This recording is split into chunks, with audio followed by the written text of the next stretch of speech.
Alô todos, eu sou o Everton de Oliveira, o professor Água do Instituto Água Sustentável. Esse é o nosso programa Pompa, porque o mundo precisa de água.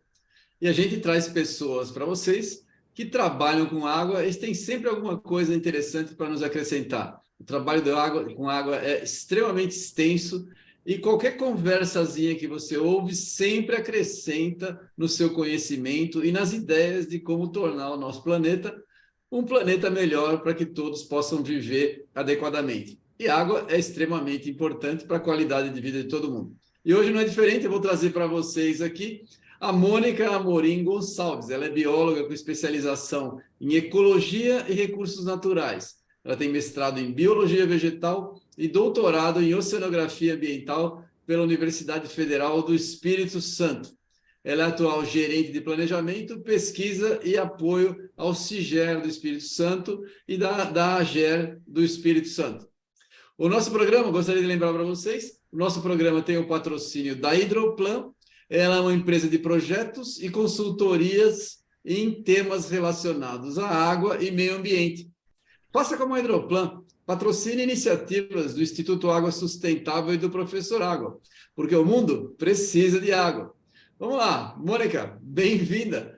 Conte para a gente aí um pouco da sua carreira. Que história é essa? Biologia vegetal? Eu sou ignorante, eu sou geólogo. Não é a mesma coisa que botânica? E oceanografia ambiental. Como é que isso tudo deu nos recursos hídricos? Bem-vinda. Obrigada, Everton. Olá a todos. Agradeço pelo convite, pela oportunidade de conversar aqui com vocês. Então, Everton, como você falou, eu sou bióloga, fiz uma especialização em ecologia e recursos naturais, um mestrado em biologia vegetal no prédio da Botânica, aqui na Universidade Federal do Espírito Santo. Biologia vegetal é botânica, né? Agora, eu não sei mesmo te dizer o porquê que o nome do programa é assim. Talvez porque tem lá um programa em biologia vegetal, outro em biologia animal. Então, para os dois começarem com biologia, eu não sei. Mas é botânica, sim. Aí depois eu fiz o doutorado na oceanografia ambiental, também fiz uma especialização em gerenciamento de projetos, né? Mas, assim, se a gente tirar toda a parte de disciplina, que são as obrigatórias, né, em todos esses cursos, naquilo que tem a ver com a prática, né, os TCCs, a dissertação, a tese, né, o trabalho de final de curso, tudo sempre teve alguma coisa a ver com recursos hídricos. E desde quando eu comecei a atuar no setor público com essa temática, né, de recursos hídricos, isso ficou ainda mais importante, né? Então, apesar de os programas parecerem assim uma salada, né, quando a gente olha aí para essas formações, tudo estava sempre voltado ali para recursos hídricos, principalmente para o planejamento e para a gestão de recursos hídricos. Ah, muito legal, muito legal. Mas você fez a oceanografia, você trabalhou já também com a parte de qualidade de água, alguma coisa assim? Trabalhei no doutorado, trabalhei no mestrado também, assim, com a parte de qualidade de água. No mestrado, trabalhei um pouco com bioindicadores, né? Eu participava de um grupo que trabalhava com algas, né? Então, a gente sempre utilizava esses micro-organismos como bioindicadores, além de trabalhar também com parâmetros físicos, químicos e físico-químicos também relacionados à qualidade da água. Então, sempre teve essa questão ali. E na oceanografia ambiental, eu também trabalhei com isso, né? Porque eu trabalhei um pouco com fluxos de água, sedimentos e nutrientes de bacias hidrográficas para áreas costeiras, né? Então, assim, deixaram, né, a gente fazer isso lá, eu, meu orientador, nosso grupo de pesquisa, apesar de estarmos num programa de oceanografia ambiental, né? Porque, afinal, os ambientes costeiros não são só mares, né? A gente tem uma série de outros ambientes, lagoas, lagunas, que são considerados costeiros, até por conta da própria formação desses ambientes, que era o meu caso, né? O meu estudo de caso, que foi inclusive aqui no norte do Espírito Santo. Ah, tá. Onde foi? Desculpa a pergunta. Eu trabalhei na Lagoa Nova. Eu não sei se você conhece, mas provavelmente você conhece. A gente tem associado à bacia do Rio Doce, né, ao Rio Doce, aqui no Espírito Santo, um complexo de lagoas. Então, eu Você. trabalhei em um dos lagos desse complexo, não só no lago, né, mas na bacia hidrográfica desse lago, avaliando isso que eu falei, né, esses fluxos que eu comentei com você antes. Ah, legal. Deixa eu fazer uma pergunta. Você trabalhou com ecohidrologia? Conta para quem não sabe aí, para que serve? O que é a ecohidrologia? E como é que ela pode ser usada na gestão dos recursos hídricos em áreas costeiras, né? Ou em outras áreas em geral? Então, a ecohidrologia, assim, ela é uma espécie de abordagem. É uma abordagem que foi proposta no âmbito do Programa Hidrológico Internacional, que é um programa da Unesco, né?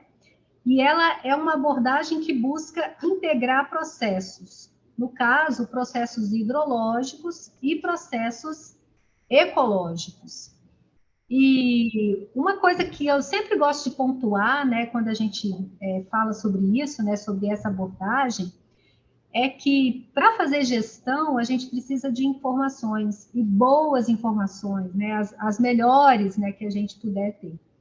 E quando a gente conhece esses processos, né, através de informações, de levantamentos de dados, a gente sabe como eles funcionam e a gente percebe que eles não funcionam separados, né? Muito pelo contrário, eles funcionam de uma forma integrada. Então, a ecohidrologia é uma abordagem que olha os processos dessa forma, de uma forma integrada.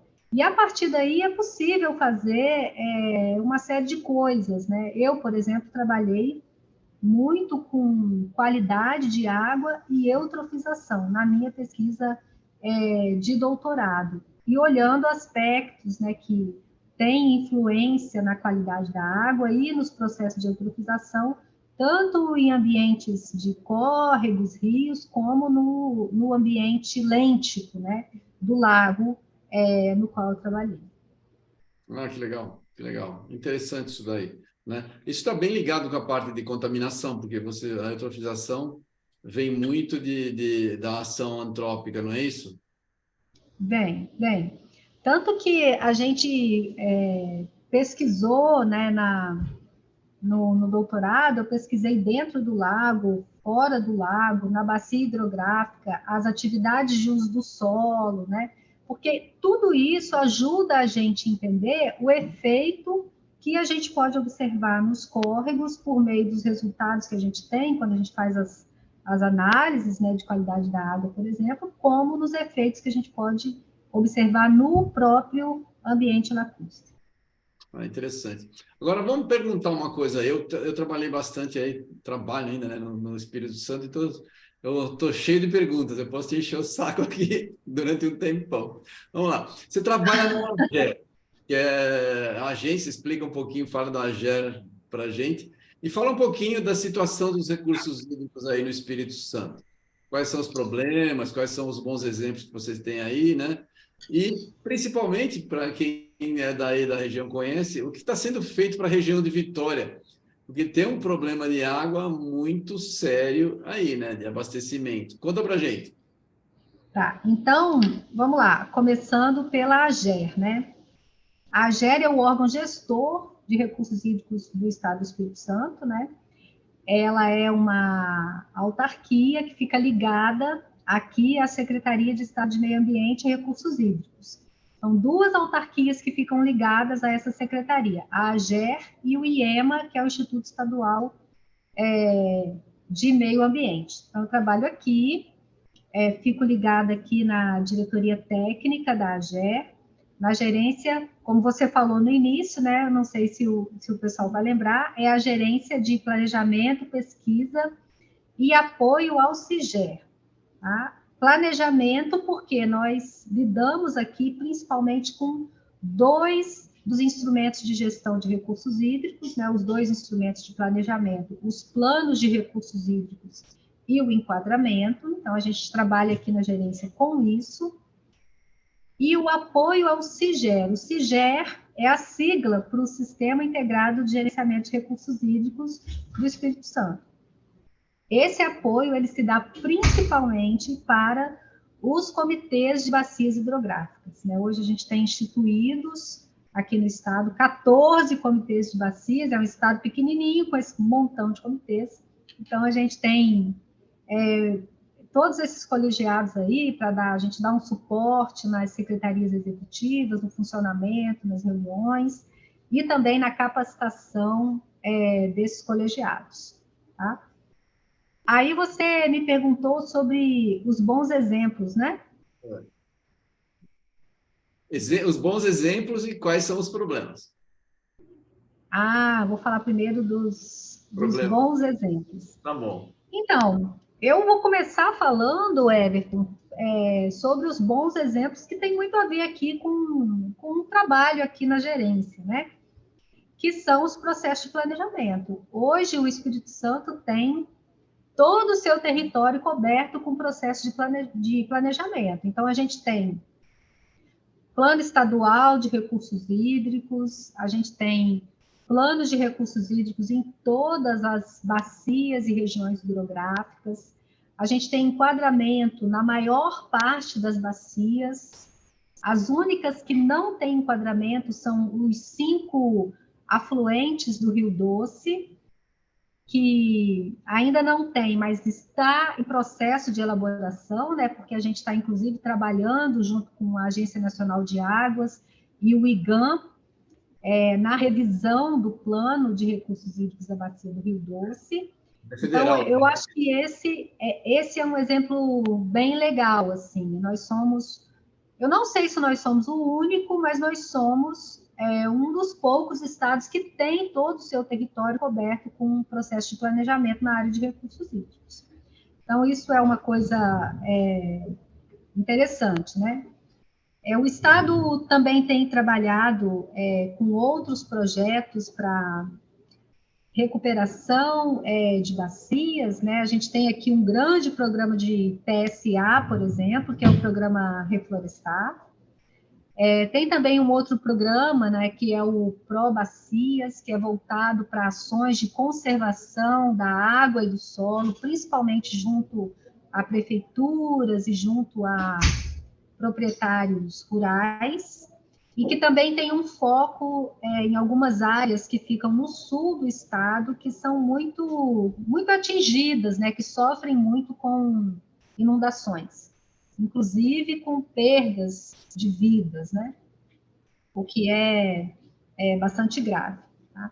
Então, fora isso, a gente tem assim os outros instrumentos, como a outorga, né, funcionando, o Fundo Estadual de Recursos Hídricos também funcionando. A gente não tem cobrança ainda. Isso é uma lacuna grande assim, no Estado, porque a gente já tem plano, um comitê, não tem cobrança.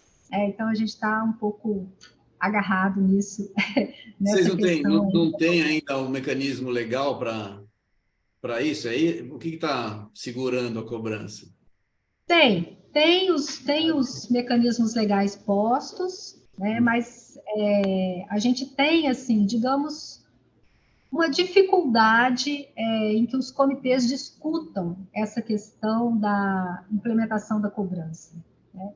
Isso por quê? Porque o Espírito Santo é um estado onde a agricultura é um setor muito forte, né? E existe, não é só aqui, né, mas existe no Brasil todo, uma resistência muito grande a esse instrumento, associada a um desconhecimento também, né, do efeito real, né, do impacto que esse instrumento pode ter nos usuários, né, de quem implementa, né, de qual é o custo mesmo para os usuários desse instrumento, e também, talvez, um desconhecimento assim, daquilo que pode ser bom, né, do que a cobrança pode trazer de positivo, né, inclusive para quem é desse meio agrícola. né? Então, eu acho que esses são alguns aí dos impasses, né, dos problemas que a gente tem que dificultam a implementação da cobrança aqui. Isso já seria uma dificuldade, né, que é uma parte aí da sua pergunta, né, um problema, digamos assim, institucional, né, um problema de gestão, um problema que envolve o sistema de gestão de recursos hídricos. Mas a gente tem político outros. também, um problema político também, porque é uma decisão difícil, né? Exatamente, exatamente. Entendi. Além disso, assim, como eu também mencionei que a gente tem alguns problemas de enchentes, né, inundações, principalmente nas bacias do sul do estado, né, que é a bacia do Itapemirim, por exemplo, que é uma bacia grande, né, grande para nós, tá? Porque outro dia eu estava conversando com a pessoa lá do Amazonas e assim, Mas aí os também padrões, as medidas são completamente assim diferentes, você não imagina, né? Então, mas isso é um problema. nada compara com a Amazônia, né? Isso é um negócio absurdo. É muito impressionante, assim, ela ficava falando e eu tentando, mas como assim uma vazão O tamanho, tão né? grande? É É. bem isso mesmo, é bem isso. E o tamanho dos rios, assim, são não sei quantos quilômetros de uma margem a outra, né? Assim, a gente, muito, muito diferente. A gente tem também problemas associados à qualidade da água, né? Principalmente pela falta de tratamento de esgotos. Isso é muito, muito assim, intenso, né? Nas bacias do sul do estado do Espírito Santo, que são as bacias que a gente tem um volume maior, assim, né? Inclusive associado a inundações. E no norte a gente tem um outro problema, né, que é o problema de escassez. Nas bacias da região norte, então a bacia do Itaúna, as bacias do São Mateus tem um problema associado à dessalinização, né, nos períodos, a dessalinização não, a salinização da água, né, nos períodos mais secos. E na região da bacia do Rio Doce, a gente também tem alguns problemas com escassez, né? E a gente tem uma demanda muito grande para irrigação nessas bacias aí do Doce e do Norte. Então, os maiores problemas nessa região do estado estão associados aí à escassez de água, tá? Que é um problema que não é de hoje, né? Não é da crise de 2015, né? É uma coisa que já acontece há muito tempo. Eu tive uma discussão na época, lembra que eu estava uma estiagem enorme aí em Vitória, e quem estava de presidente aí era o Paulo Bain, né? O Sim. nosso amigo. E eu enchi Uhum. o saco do Paulo, né? Porque a gente trabalhava com uma indústria mais para o norte, né? E, e a minha teoria, e na época se proibiu a perfuração de poços, né? No estado todo. Eu falava, Paulo, mas isso não faz sentido, porque você tem toda a água que infiltra a partir da serra em direção ao oceano, né? Toda essa água aí, se você não usar, ela vai para o oceano. Você vai perder água doce num estado que precisa de água de monte, né? Assim, Uhum. tudo bem, lá você restringir na região de Vitória, né? Mas você conhece o Paulo, né? Ele põe uma coisa na cabeça, você não tira facilmente. Mas no final a gente conseguiu chegar no meio termo. Mas eu acho interessante. Eu acho que sim, dá para melhorar muito o recurso hídrico. Acho que principalmente na parte de plantação próxima dos pés de serra, ela daria para fazer melhorar a infiltração, para manter essa reservação subterrânea, né? Melhor. Uhum. Você tem alguma. Porque tem indústria grande para cima também, né? No estado. Tem, tem. Tá. Bacia do Rio Doce, Mas eu tô- região litoral centro-norte, né, que pega a bacia do Rio Riacho, né, tem indústrias maiores. Tem indústrias grandes. E Agora, usam água para caramba também, né? exatamente, Agora, eu não sei, assim, talvez você até que saiba isso, a captação delas se está associada à calha do Rio Doce Federal, A maioria, toda da cara a do Ferro. maioria, né? Só água do doce, é. Uhum, Água do doce. uhum. Eu acho que poderia melhorar, porque o doce está com muito menos água. Então, vou até essa próxima pergunta aí, né? Porque o Rio Doce foi atingido lá pela queda da barragem e chegou para vocês aí. Vocês ganharam um presente de grego aí, né? Foi Nossa, terrível, né? Mas já vinha decrescendo a quantidade de água, né? Conta aí um pouco do Rio Doce para a gente. Eu acho que por isso que eu falei que a cidade talvez melhorasse se usasse um pouco mais de água subterrânea na região, mas porque você tem bastante. sim. É, então, o Rio Doce tem aqueles problemas crônicos, né, antigos, que a gente conhece, de assoreamento, né? Você Verdade. acabou de mencionar a diminuição aí da quantidade de água na bacia, né? É verdade. E assim, teve os problemas que eu acho que todo mundo conhece, né, das interrupções de captação, da falta de água, né? Até hoje eles têm que lidar com questões de mudar o local da captação de água, né? Até esse lago que eu trabalhei lá em Linhares, hoje tem uma captação, né? E é uma Lá, água de qualidade muito boa. Tem uma capacitação que eu ali não era sei se lago, é. não era, ali não era laguna, onde você trabalhou era lago mesmo, não é? Não tinha água do mar nela. Não, não tem Ah, tá, conexão com o mar, não. tá. Mas a gente considera costeiro por conta dos processos de formação, né? Lá atrás que deram origem a esses lagos. Então, com relação ao Rio Doce, assim, o que a informação assim que da nossa parte aqui é mais interessante é o contexto dessa revisão do plano, né? A bacia do Rio Doce. Ela tem um plano que é integrado, né? Uma coisa que é muito legal, porque integra os, os afluentes do lado de Minas e os afluentes do lado aqui do Espírito Santo, né? Então, o plano vigente, que é de 2010, ele foi elaborado dessa forma, e esse plano e essa revisão também está sendo elaborado dessa forma, né? Então, é um esforço conjunto aí da Agência Nacional de Águas, do Instituto Mineiro de Gestão das Águas e da AGER, com todos esses colegiados aí, que são os comitês, né? Do lado de Minas, o Comitê do Rio Federal e os comitês aqui do Espírito Santo. E a gente está justamente, assim, pensando um pouco aí nas melhorias, né? Que muitas melhorias estão sendo empreendidas na bacia, em decorrência, né, do que aconteceu, né, lá atrás. E a gente está justamente finalizando a discussão a respeito do plano de ações. E nesse plano de ações estão sendo incorporadas as ações que estão em andamento, né, sendo capitaneadas aí pela Fundação Renova, além de outras ações que estão sendo construídas, né, a partir da consolidação de um novo diagnóstico que foi feito no âmbito dessa revisão.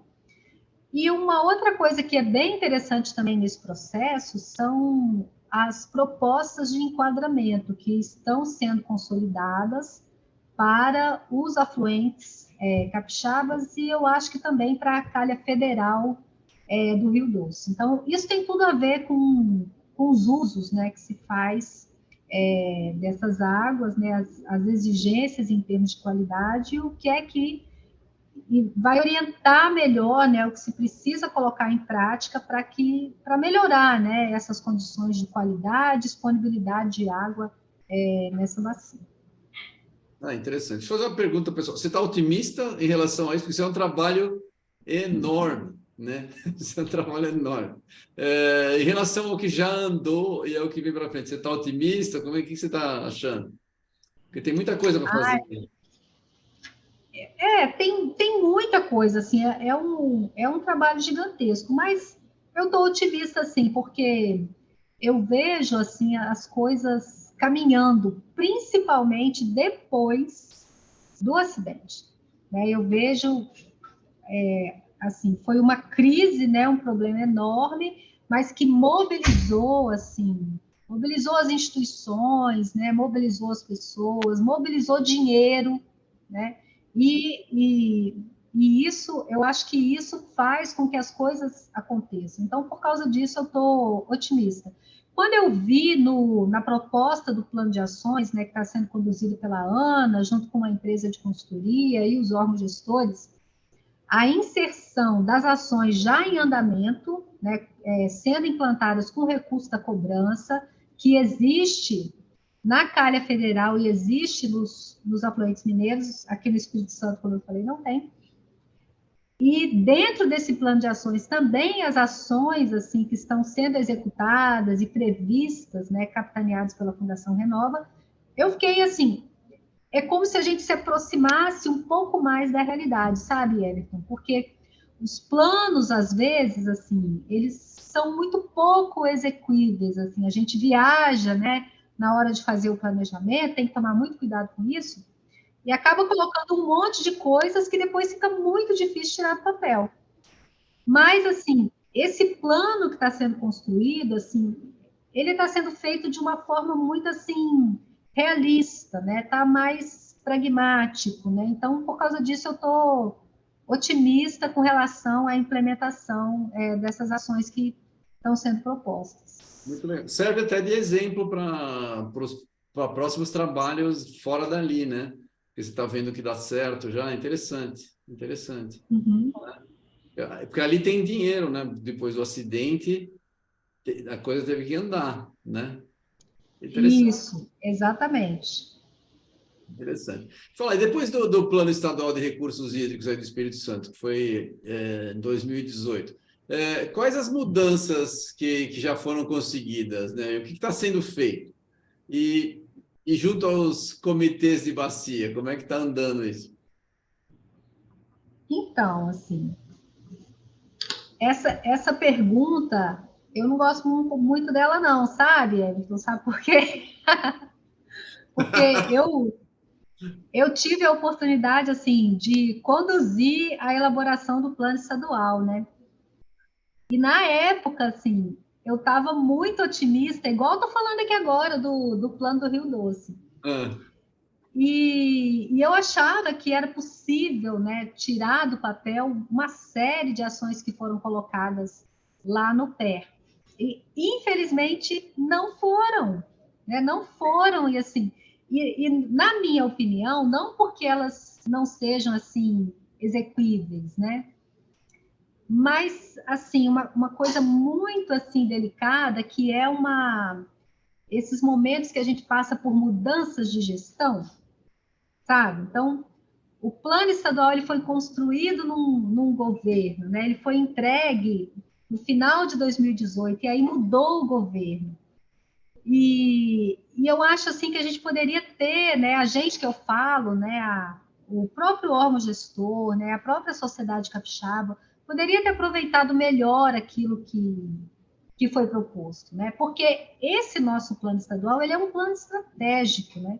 Ele não é um plano assim e ele não é um plano caro, né? Ele é um plano de ações que são estratégicas, né? Como eu acho que deve ser um plano estadual numa escala, né? Estadual. Mas assim, uma coisa que é legal, né? Que foi feita, eu tenho isso, né?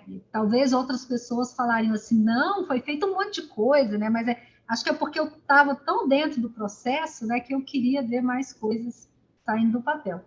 Mas depois disso a gente consolidou, né? Até 2021, por exemplo, né? A gente conseguiu entregar todos os planos de recursos hídricos de bacias, né? Bacias que ainda não tinham planos, né? Processos de enquadramento, então todo esse planejamento que hoje cobre o Estado, né, isso foi depois do plano estadual, né, seguindo diretrizes do plano estadual. A gente também trabalhou na elaboração de manuais operativos, né, nos moldes da Agência Nacional, para o próprio plano estadual e para os planos de recursos hídricos de bacias. E teve uma coisa que é bem interessante, que tem a ver com a segunda parte da sua pergunta, é que os MOPs capixabas, eles têm um foco em ações que têm os comitês como propulsores. Então, assim, alguns comitês, não foram todos, assim, porque a gente teve casos de comitê que não queria MOP, mas alguns comitês que pegaram o MOP e disseram, não, nós vamos colocar isso aqui em prática, né? Nós fizemos isso, vamos colocar em prática.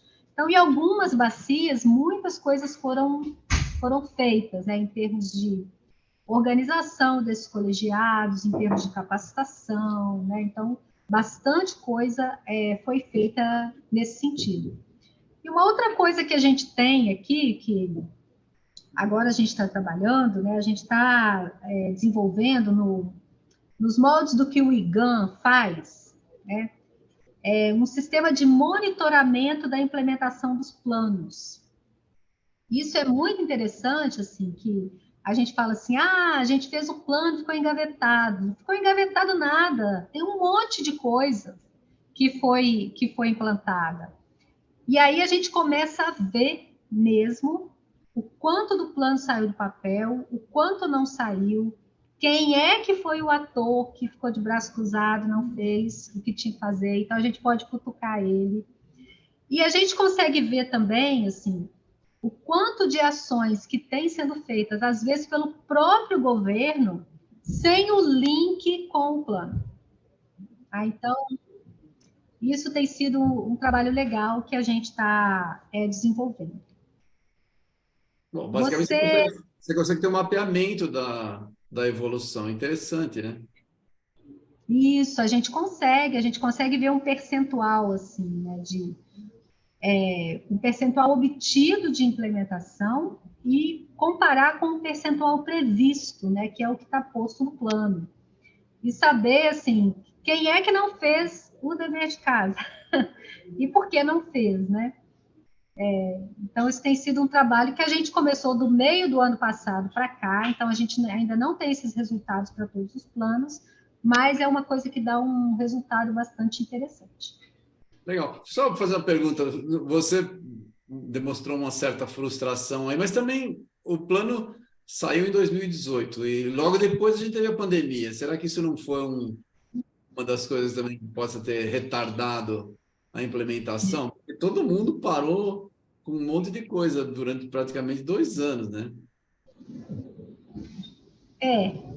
Eu não sei, eu nunca tinha pensado nisso, nessa coisa aí da pandemia, mas eu acho que faltou um pouquinho de vontade mesmo, sabe? Eu posso estar sendo muito dura aqui com as coisas, né? Eu acho que faltou um pouquinho de vontade mesmo. É possível, é possível. Mas foi, eu vi, em geral, foi mais difícil tudo andar, né? Grandes coisas Foi, é continuaram verdade. fazendo. O pessoal continuou trabalhando, foi muito bom, né? A gente não parou, a economia conseguiu andar, mas muitas diminuíram, né? Várias coisas aí diminuíram. Ah, sim, muita coisa diminuiu. É. Então, mas eu continuo insistindo que nesse plano aí, que o Espírito Santo, que a gente tem que fazer algum trabalho mais próximo com o uso de água subterrânea em parte da região, Uhum. que eu acho que tem capacidade. Claro, na parte lá salinizada do norte do estado aí, tem umas áreas que não tem salvação. Não adianta a gente querer fazer mágica. Mas tem várias que dá para melhorar, né? E que, mesmo porque o estado está crescendo bastante, né? Então, É, é interessante pensar nisso, né? é importante, né? É fundamental pensar nisso, né? Não adianta só apagar os incêndios, né? A gente tem que se É, preparar aí para o que eu vem. E eu acho que a vejo. gente tem condição de fazer isso. Eu também acho, eu também acho. Eu conheço bastante o trabalho aí. Qual que é a relação de vocês com o órgão ambiental, com o INEMA? É É o próximo? IEMA. IEMA, O IEMA.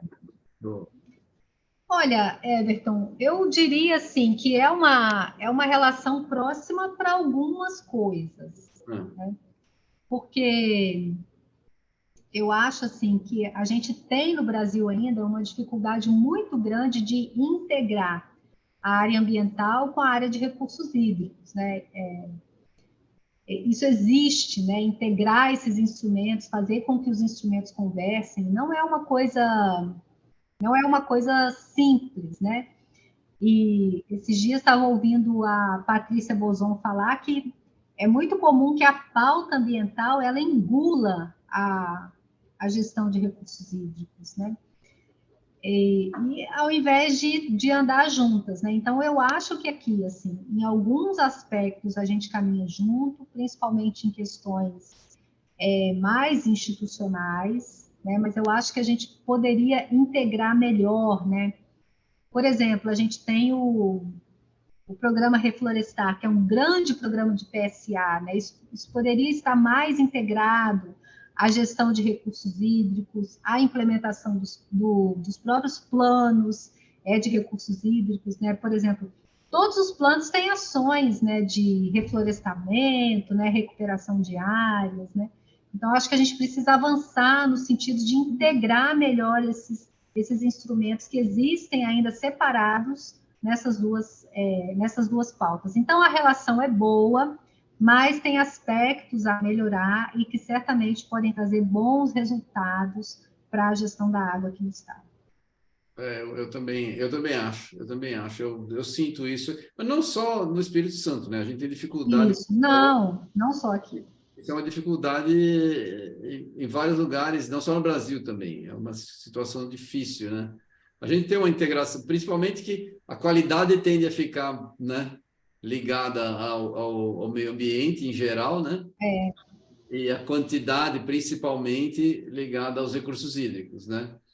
E aí começa a aparecer conflito para todo lado, né? Principalmente que na área de meio ambiente eles cuidam muito mais, tem uma preocupação enorme com indústria, né? E não necessariamente com o recurso hídrico em geral, com populações e com uso doméstico. Então é difícil, eu concordo. Mas você está aí para isso. Você, Sim, estamos aqui para isso, né? E a gente vai você, tentando fazer com que essas coisas andem mais juntas. é Acho que o verdade. resultado é bom para todos. Eu concordo. Agora eu vou fazer uma pergunta de um assunto que você deve estar gostando bastante aí, que é sobre o Águas de Todos, né? Nossa, eu estava esperando essa pergunta. Então, fala para a gente do Águas de Todos aí, porque no Águas de Todos você é a entrevistadora, né? E aqui você é que está tendo que falar.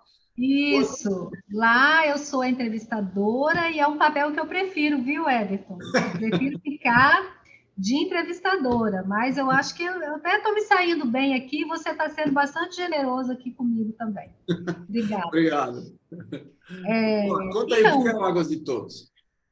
Então, eu gosto de definir o Águas de Todos, né, o que mais faz sentido para mim, como um projeto de dois amigos. É um projeto meu e do Paulo Paim, onde a gente, assim, quis externar um desejo nosso, né, de colocar à disposição, assim, de quem quisesse, né, das pessoas, das instituições, né, o que a gente teve a oportunidade, ainda tem a oportunidade de aprender, de trabalhar, né, conhecimentos que a gente tem a oportunidade de aperfeiçoar, né, na área de gestão de recursos hídricos, planejamento e gestão de recursos hídricos. Então, assim, surgiu dessa forma. E também surgiu porque, assim, a gente estava um pouco entediado, assim, com as coisas que a gente sempre estava fazendo, sabe? Sabe, assim, tem uma hora que, nossa, queria fazer alguma coisa diferente, né? Mais alguma coisa, dou conta de fazer mais alguma coisa. E isso surgiu bem lá na pandemia, né? Onde a gente teve aquele boom de todo mundo querendo fazer as coisas na internet. Então, surgiu lá naquele contexto. E é uma coisa que a gente tem gostado muito de fazer, né? O Águas de Todos tem algumas linhas, né? A gente já fez algumas aulas virtuais que acabaram que não deram muito certo.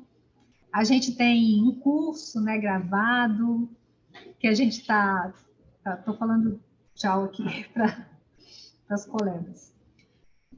Então, a gente tem um curso gravado, né, sobre planejamento participativo, de gestão de recursos hídricos, mas como a gente é marinheiro de primeira viagem, assim, a gente vai fazendo, mas se atrapalhando um pouco também aí nas estratégias.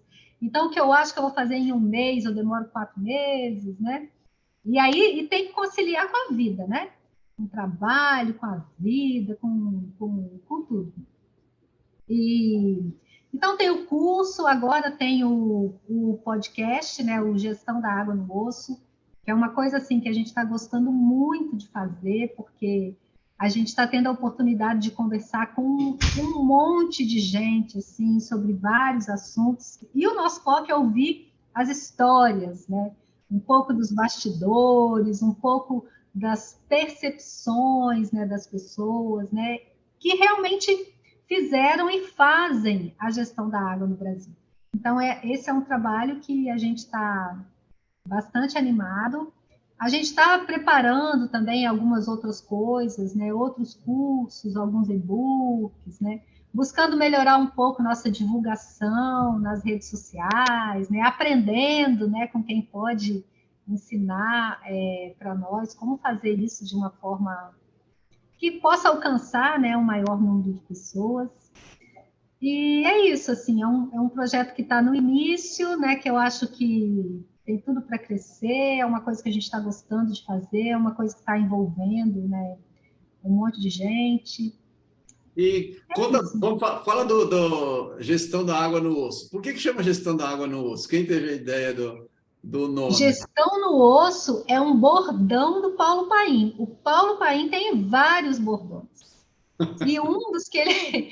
Eu trabalhei com ele aqui, né, na Gera, assim, uma das coisas que ele falava muito, né, e naquela época da crise, em 2015, então, Isso. quando a gente conseguia resolver um problema, ele falava, mas isso é gestão no osso. Então, isso é um bordão dele.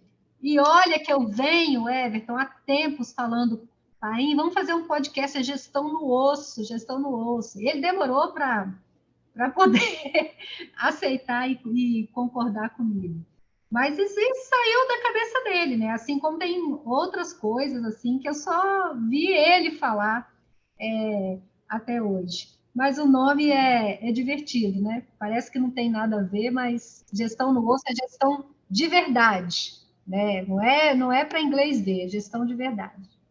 Beleza. E quem que vocês já entrevistaram aí? A gente vai deixar. Quem quiser ver, vai deixar o link aqui embaixo para vocês assistirem as entrevistas da Mônica e do Paulo, tá? Da Gestão na Água no Osso. Quem que vocês já entrevistaram? Vocês entrevistaram a Patrícia Bozon, que a gente também já entrevistou. Quem mais? Ah, legal. Olha, obrigada, viu, por deixar o link aqui. A gente já entrevistou a Patrícia, a gente já entrevistou a Moema Versiani, do INEA, do Rio de Janeiro, né, com aquele histórico, né, da implementação da cobrança lá no Rio de Janeiro, que é muito legal. A gente conversou com a antropóloga Ana Rocha sobre cultura e água. Nossa, um assunto dificílimo para mim, assim. Confesso para você que para eu entender, eu tive que ouvir a conversa algumas vezes, uma coisa super, super interessante. Eu disse, é interessante. A gente conversou com a Viviane Nabinher, que é uma das fundadoras do Fórum Nacional de Comitês de Bacias. A gente conversou sobre a outorga, né, com 3 técnicos, né, que trabalham com outorga. Um deles é a Flávia, que trabalha aqui na Gera, assim, que foi quem implementou a outorga aqui no Espírito Santo, lá atrás, em 2005. Deixa eu lembrar, a gente conversou com a Jane Crespo, que falou sobre escassez na Amazônia. Nossa, uma conversa muito gostosa, muito gostosa. E a gente tem alguns episódios gravados, né? A gente vai subindo os episódios, postando quinzenalmente no YouTube e no Spotify. Então tem alguns também, eu não sei se eu já posso falar dos gravados, acho que o Paulo Paim não ia gostar que eu falasse Melhor. Vou deixar surpresa. Deixa isso para causar ansiedade, que aí o pessoal vai ter que esperar e olhar. Muito legal, muito legal. E as entrevistas, onde é que vocês divulgam para quem estiver interessado? A gente divulga nos nossos perfis, no Instagram, no meu e do Paulo Paim. Só que a gente não é muito bom nisso, não, sabe? A gente tem muito que aprender ainda sobre o Instagram, sobre redes sociais, mas a gente divulga lá. A gente também divulga pelo WhatsApp, né, por meio de listas de transmissão.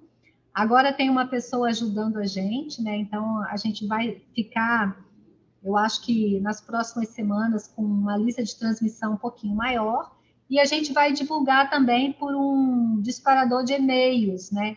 E aí, assim, a gente quer ampliar, né, as visualizações, as trocas, né? Isso é muito legal, assim, as trocas, os retornos que a gente tem a partir desse trabalho. Então, você deve sentir algo parecido aí, né?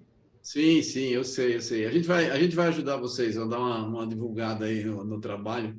Vamos Ah, ajudar. legal, muito obrigada. Sim, trabalho bem-vindo.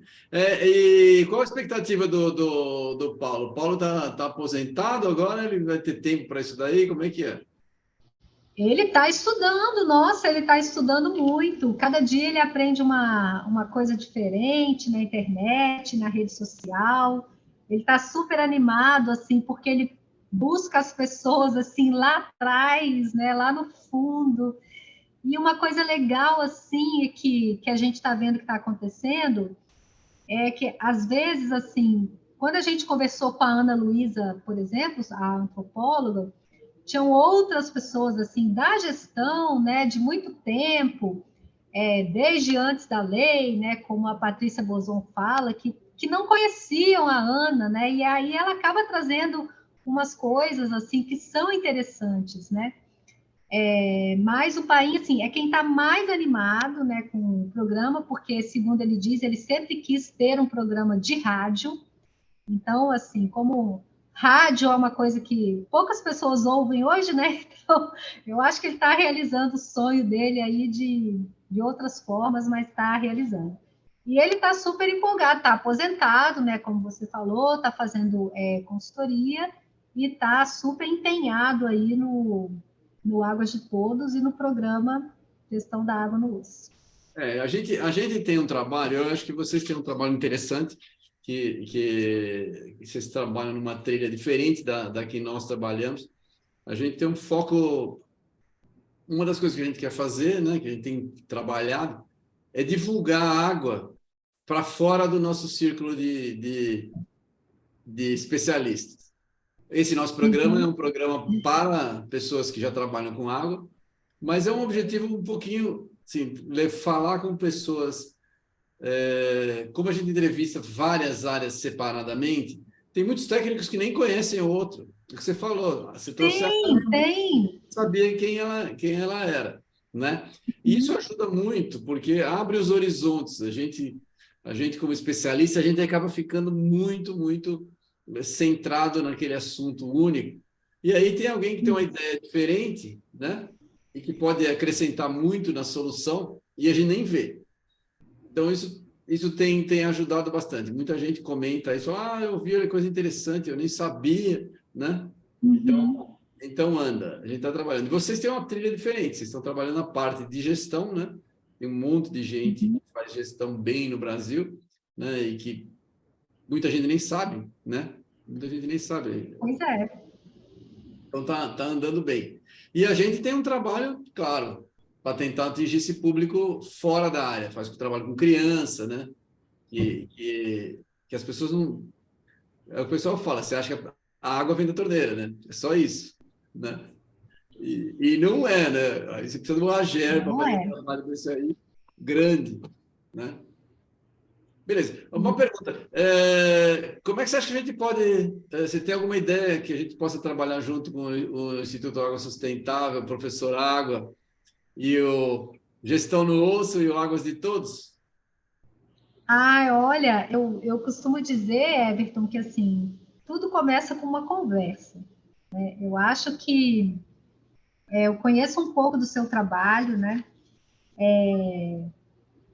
E principalmente esse que você falou, né? Que busca levar o tema para pessoas de fora da área, né? Isso é fundamental, isso é super importante. E eu acho assim que a gente tem potencial de fazer grandes trabalhos juntos e que a gente precisa conversar, né? Eu acho que no final o nosso objetivo é muito parecido, né? É, E eu é, acho que sem dúvida. seria muito legal a gente conversar, amadurecer, talvez conhecer melhor um ao Somar outro, esforços, né? é isso, somar esforços, é isso mesmo. Isso, né? São mais esforços. Isso que você falou de que um técnico não conhece o outro, né? E o quanto esse tipo de iniciativa, né? A sua, a nossa, faz com que essa integração fique maior, né? Isso é muito legal. Isso é muito legal. Não, não tem preço, sabe? Esse tipo de coisa. Então, eu acho que a gente pode conversar, né? Ouvir, eu te ouvir, vocês aí do Instituto Água ouvir a gente trocar ideias, né? E começar por alguma coisa, talvez uma determinada iniciativa que a gente comece junto e depois ampliar aí a nossa, consolidar e ampliar uma parceria, né? Eu acho Ah, que eu é também muito acho, possível. acho que tem muito a ver, tem muito a ver. E a gente conhece um monte de gente junto que tem boas ideias e boas intenções para melhorar a água. A gente tem que unir essa interesse das pessoas, porque a gente só trabalha, né? Então a gente tem que sair e fazer alguma coisa que seja do bem, uma iniciativa própria nossa para ajudar as comunidades em geral. É um negócio que todos que trabalham na área têm essa dentro de si essa Sim. intenção. Então, a gente tem que tornar isso realidade, né? Muito legal. Bom, eu gostaria, o nosso tempo aqui está no final, eu gostaria de agradecer muito a sua participação, foi muito legal. A gente com certeza vai desenvolver trabalhos juntos aí, porque o trabalho de vocês é muito, muito legal, está no começo, mas tem grande potencial para decolar, né? O talento de vocês já ajuda muito, né? De vocês dois, já mostra que o caminho está certo. Por favor, faz suas considerações finais para a gente. Ah, muito obrigada, Everton. Então, assim, eu quero agradecer pelo convite, né, pela oportunidade de estar aqui conversando com você, com o professor Água, que eu já conhecia, né, muito legal, muito obrigada mesmo por ter me convidado, né, e, assim, eu fico muito feliz, né, de saber que você, né, que tem aí todo um caminho aí na nossa frente, vê como interessante, né, a nossa iniciativa no Água de Todos. E eu quero, assim, agradecer mesmo. Eu acho que a gente tem uma coisa que eu acho bastante importante, que você tocou nisso, e que é uma das linhas do seu trabalho, a gente precisa, né, aprender cada vez mais a transpor uma linguagem que talvez seja muito técnica, né? Que você falou, os técnicos ficam muito ali, né? Só conversando com os técnicos, né? Então, eu acho que uma coisa importante, né, nesse tipo de trabalho que a gente está iniciando, né, e no seu trabalho, algo que você já faz, é a gente utilizar uma linguagem, né, que seja acessível, que possa atingir o maior número de pessoas e fora desse meio técnico, né, porque afinal, como é aí a chamada inicial, né, do seu programa, todo mundo precisa de água, né? Não é bem isso, tá? Me desculpa, eu não falei certo, mas todo mundo precisa de água, né? Então, a gente tem sim que, utilizando uma linguagem adequada, né, alcançar um maior número de pessoas. Eu acho que nós do Água de Todos, que você, que a sua equipe, nós todos estamos no caminho certo de entregar, né, à sociedade, às pessoas, algo que é do nosso saber, da nossa experiência e que pode contribuir sim para que a gente possa ter melhores condições de água, né, de qualidade de água, de disponibilidade de água, para os usos, né, que a gente pretende fazer, contemplando aí as pessoas, contemplando as atividades produtivas e econômicas e contemplando também os ecossistemas. Muito legal, agradeço. Gente, a gente teve aqui a Mônica Amorim Gonçalves. Vocês viram com que paixão que ela fala do assunto. É bom para o estado do Espírito Santo que tenha alguém que goste tanto, que seja eficiente e competente como a Mônica trabalhando lá. É bom para o Brasil, porque a gente tem técnicos competentes onde a gente pode aprender. E vocês, por favor, acompanhem os trabalhos da Mônica. Repito, ela trabalha na agência, agência de gestão de recursos hídricos do Estado do Espírito Santo. É um excelente contato, é uma pessoa muito competente. Parabéns, muito obrigado pelo trabalho. Repito aqui, o nosso programa tem o patrocínio da Hidroplan. Se você tiver interesse em nos patrocinar, por favor, entre em contato. Um abraço a todos, porque o mundo precisa de água. Obrigado.